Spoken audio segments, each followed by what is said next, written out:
Nomenclature में जब हम आते हैं तो इनका नोमेनक्लेचर एक मेथड उसके लिए ये है कि जो चीज़ जिस पे एंजाइम काम करता है that is known as substrate. तो सबस्ट्रेट का जो नाम है उसके साथ ASE उसके नाम के साथ ये बतौरे सफिक्स लगा दिया जाता है। फॉर एग्ज़ाम्पल यूरिया, तो इस पे जो एंजाइम एक्ट करेगा that is known as urease.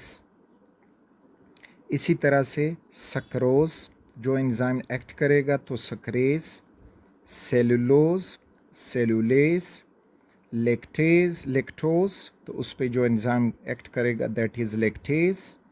और इसी तरह प्रोटीन पे जो एंजाइम एक्ट करेंगे तो प्रोटीएजेस, उसमें पेप्सिन और ट्रेप्सिन। तो ये एक मेथड था इनकी नोमेनक्लेचर के लिए। अगला जो हुआ नोमेनक्लेचर, तो रिएक्शन के नाम, यानी name of the reaction which can be catalysed by an enzyme. वो एक एंजाइम भी कर सकता है, एक से ज़्यादा एंजाइम भी कर सकते हैं।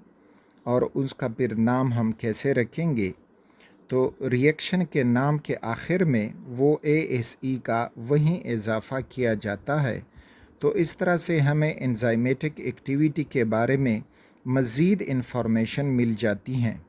फॉर एग्ज़ाम्पल डिहाइड्रोजिनेशन, इसका मतलब है कि हाइड्रोजन रिमूव करना या रिडक्शन करना, ऑक्सीडेशन कर देना, तो दिस इज़ डिहाइड्रोजिनेज। इसी तरह से हाइड्रोलिसिस है, यानी पानी की ब्रेकडाउन कर देना, तो हाइड्रोलेज। ऑक्सीडेशन करवानी है तो जो एंजाइम्स ये ऑक्सीडेशन करेंगे they are termed as oxidase. और इसी तरह अगर वो ट्रांसफ़र कर सकते हैं तो they are termed as transferase. Isomerisation कर सकते हैं तो आइसोमेरेज। तो जो नेम ऑफ रिएक्शन है उसी के नाम के साथ सफिक्स ASE लगाया जाता है। अब ये जो नोमेनक्लेचर है जो आयुपेक है फॉर बायोकेमिस्ट्री, तो ये नोमेनक्लेचर अब हमें थोड़ा सा आइडिया बताता है उस एंजाइमेटिक रिएक्शन के बारे में कि यहाँ पे अब एक्चुअली क्या हो रहा है।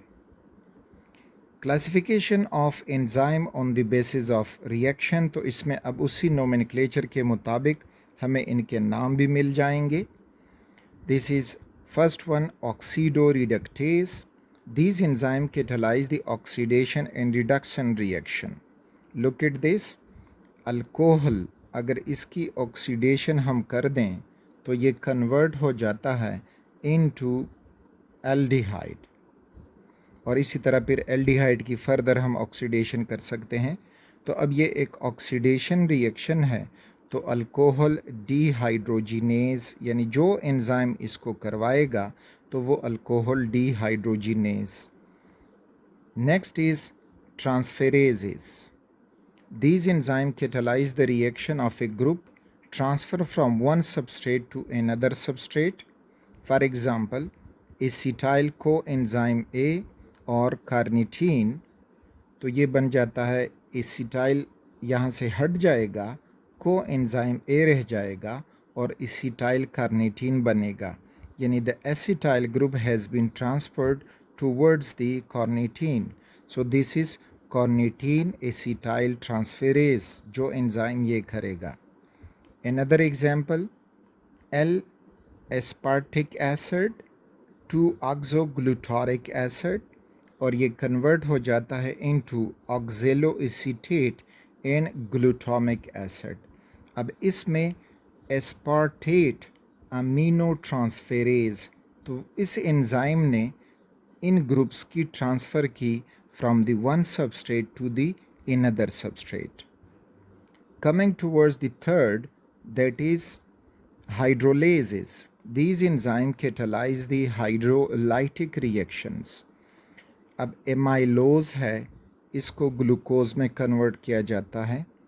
Amylose that is a type of starch की एक किस्म है और ये ग्लूकोज का पॉलीमर होता है। तो अब एमाइलेज जो है इसको हाइड्रोलाइज करके ग्लूकोज बना देता है, यानी जो स्मॉलर यूनिट है उसमें इसकी हाइड्रोलिसिस कर जाता है।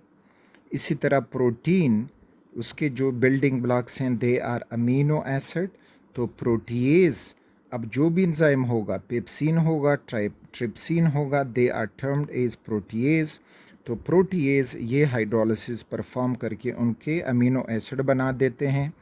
एंड सिमिलरली अगर लिपिड्स हैं तो लिपिड्स फैटी एसिड और ग्लाइसरोल से बन के जुड़ जाते हैं। तो इनको लिपिड्स को इन्होंने हाइड्रोलाइज किया इनटू देयर बेसिक यूनिट्स। अब ये एंजाइम जो है कहलाएगा lipase. The next is layases. The enzymes catalyze the addition of groups to double bond or vice versa. यानी थ्रियोनीन तो इसको ग्लाइसिन और एसिटल्डिहाइड में कन्वर्ट कर देता है। तो इसमें जो एंजाइम इस्तेमाल होगा दैट इज़ थ्रियोनीन अल्डोलेज।